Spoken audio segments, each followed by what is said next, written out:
Welcome back. We're going to return to the realm of first-person shooters and do a deep dive and review on a game called Vampire Hunters. Vampire Hunters was released on all modern platforms on October 30th of 2024. So we're going to drop in and hunt some vampires. It's time for those creatures to face the music.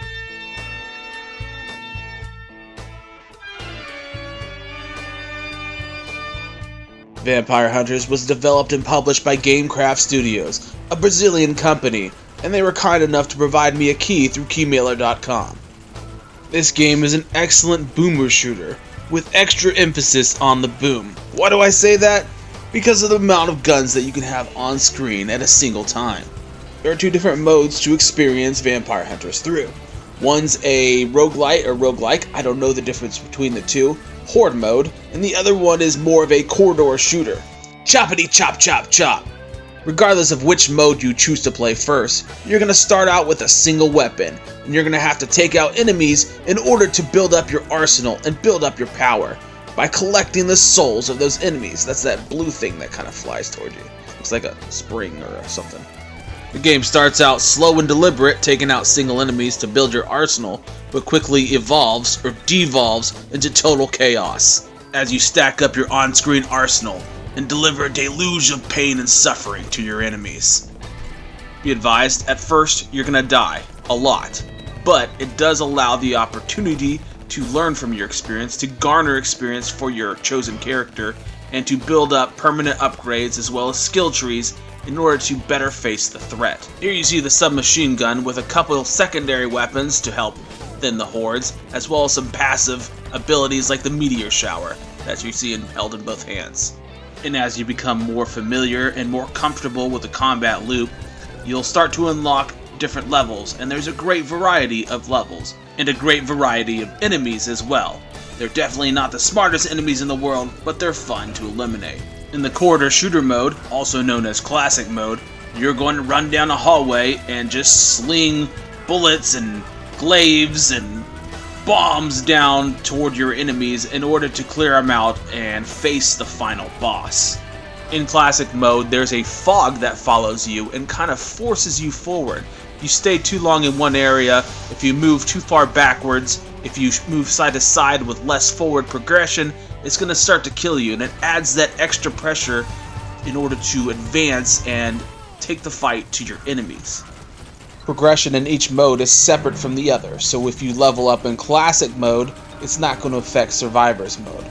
But you get to build up your arsenal, you get to unlock new and better weapons, and as we'll cover later, there are certain weapons that are either overpowered or just work a lot better for each different mode.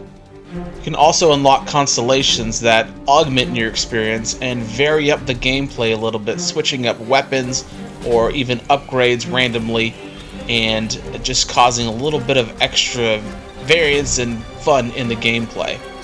One of them, like I said, switches your weapons randomly.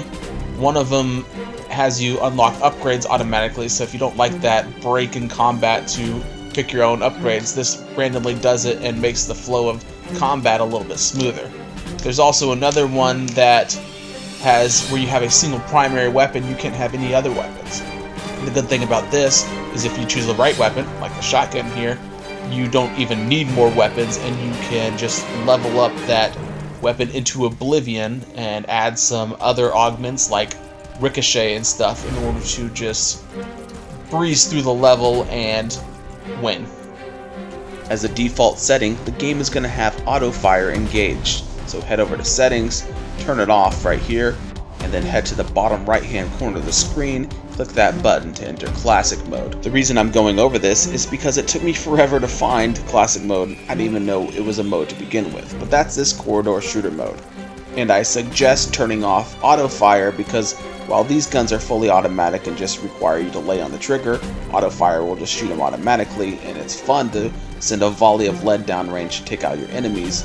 Some of the better weapons in the game are semi-automatic, and you can press the trigger a lot faster than auto fire will trigger those weapons, thus allowing you to send more hot lead, missiles, cannonballs, glaives, and other forms of nefarious torture downrange at your enemies. Now the shotgun is great in survivor's mode, but in classic mode it has some drawbacks. It pushes the enemies downrange, and what this does is leaves you susceptible to long range attacks, leaving you open, not being able to see those bullets from far away. Now classic mode ain't just a walk in the park, at least not to start off with. While you have great weapons, these submachine guns are great, they're awesome, sending all this lead down range and taking out enemies, there are some drawbacks as well. While using these particular weapons, I found that I wasn't able to make the forward progression I wanted to. I had to dodge enemy projectiles, maneuver around the tight space of the corridor in order to avoid damage and to line up my shots so that I could take out my enemies. All the while, the fog is creeping up behind you. You gotta be aware of that because it will damage. And if your forward movement stagnates, you're gonna find yourself in some dire situations. The other drawback to using these really cool weapons is that you're gonna have to look around, and sometimes that looking around can feel kind of jarring. Sometimes it can be nauseating with how rapid it is and how much you have to twist and turn in order to take out those enemies to the side of you. There's a weapon that will help prevent this, and that's the missile launcher. You're going to start off with one single one, but as you can tell, it hones in on your enemies, and you barely have to turn to look. There are some situations where it's not ideal to have all missile launchers, but for the most part, it's really fun and effective. Check me out, just strolling down the lane, launching some missiles, annihilating my enemies from afar before they can even get any shots off, not even turning my head. Just looking straight forward and down the hall. They'll still find ways to try to get you. Sometimes you gotta jump over pits, jump through smashers before they crush you, sometimes at the same time, and avoid other traps. Now all that being said, there are technically only 3 different levels in classic mode. A great counterpoint to that is that these levels differ in far more than just aesthetics. You're gonna have different traps, you're gonna have different pitfalls, different enemies. Here, once you complete the trio of levels, you're going to unlock hardcore mode, and you can tell that this is hardcore mode by that reddish hue and tint, and it's going to be a harder version of that level, obviously. There are some enemies that carry over and are present in 2 or even all of the levels, but for the most part, each level is going to have its own unique minions. Some are going to be more challenging than others. In each of those 3 levels, it's going to have its own unique boss fight at the end of it. Some of the enemies are going to charge at you. You're going to want to dodge those chargers. Dodge the chargers.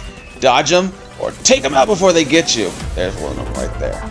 Classic mode is definitely a great experience. I had a lot of fun playing it. One of the things that impressed me most about this game is, check it out, I have 1, 2, 3, 4, 5, 6, 7, 8, 9, 10. 10 different guns on screen at the same time, all firing simultaneously, all firing different types of ammo. You got lead, you got missiles, you got pellets, you got secondaries and passives, and it runs flawlessly. Super buttery smooth. What a great experience. Now, some tips we're going to go over. This enemy took me a while to figure this out because I had headphones on. I thought I would be able to tell where the balls from behind are coming from. But if you look in front of you, it has arrows so that you can easily dodge it and take out Badzilla. Boom. Level done. This one, it took me a while to figure out, but the Titan ends up smashing his hand down and it'll start shooting you. It takes a lot of bullets, but you gotta shoot the hand and then they'll lift him up and you can end up maneuvering around. Look at all those laser he shoots at. You don't want to get hit by that. It hurts. But you can end up maneuvering around, jump those pits, and you can take out the Titan, and the Titan will have no idea what happened. Look over like, oh man, I'm dead.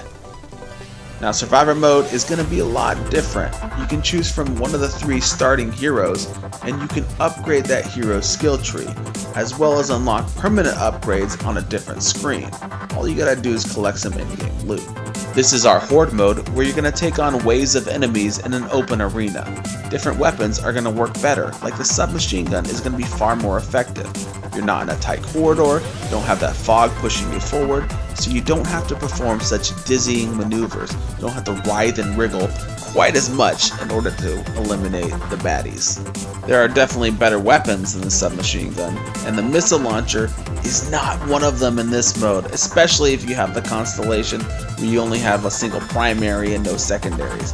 See how it kind of drifts off to the left and kind of goes for enemies unseen, and you got that kind of crick in the neck. It's just not quite as effective.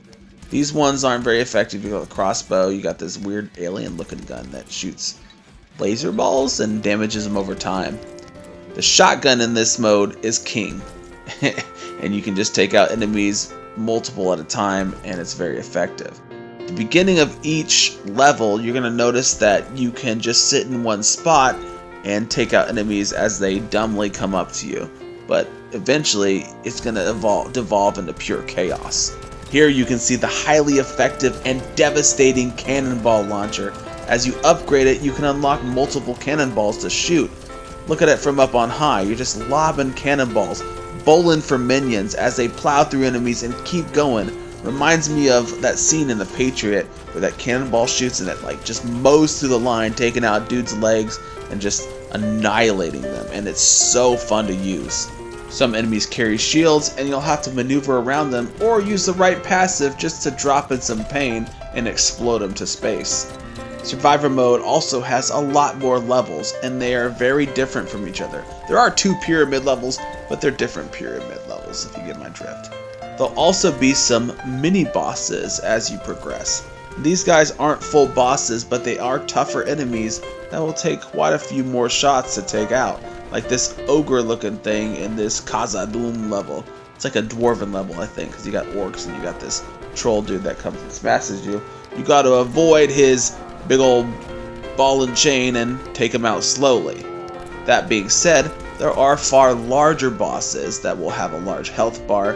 Some will be more intimidating than others, like you come out of here and you got a dragon shooting a giant ass fireball at you.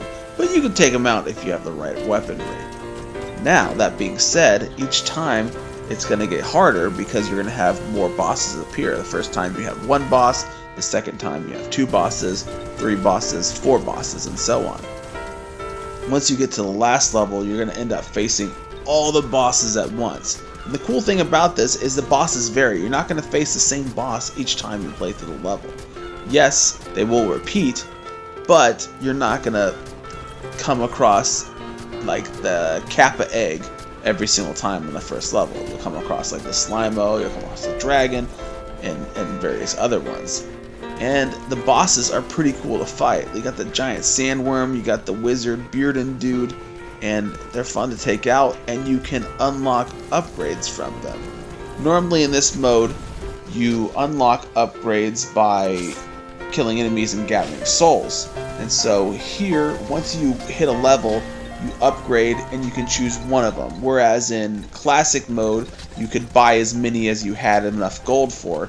Here, you unlock 1 upgrade at a time, so you've got to use it wisely. The boss upgrades are nice though, because they're free. You don't have to choose anything, you just unlock it automatically. You'll also have treasure chests pop up every now and then. That's a free upgrade that you don't have to use your soul level up for.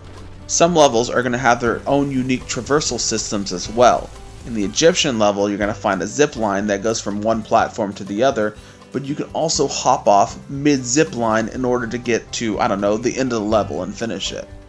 There's also another one on the Japanese level and another level that you can use a grappling hook on just to, if you want to get away from enemies real fast, you just launch yourself up and you're free and clear. Each level is also going to have its own way to end it, its own mission at the very end. This one you'll have to kill the Infernal Ronin forces, others you'll have to close portals, or maybe even just stand in an area to unlock runes. And it's a lot of fun. You have some really cool enemy designs as well. You have the top hat dude, you have a freaking train face guy, and the shield guys. Just a lot of fun to play this game. Now I did run into a couple issues, and that was at the very last level.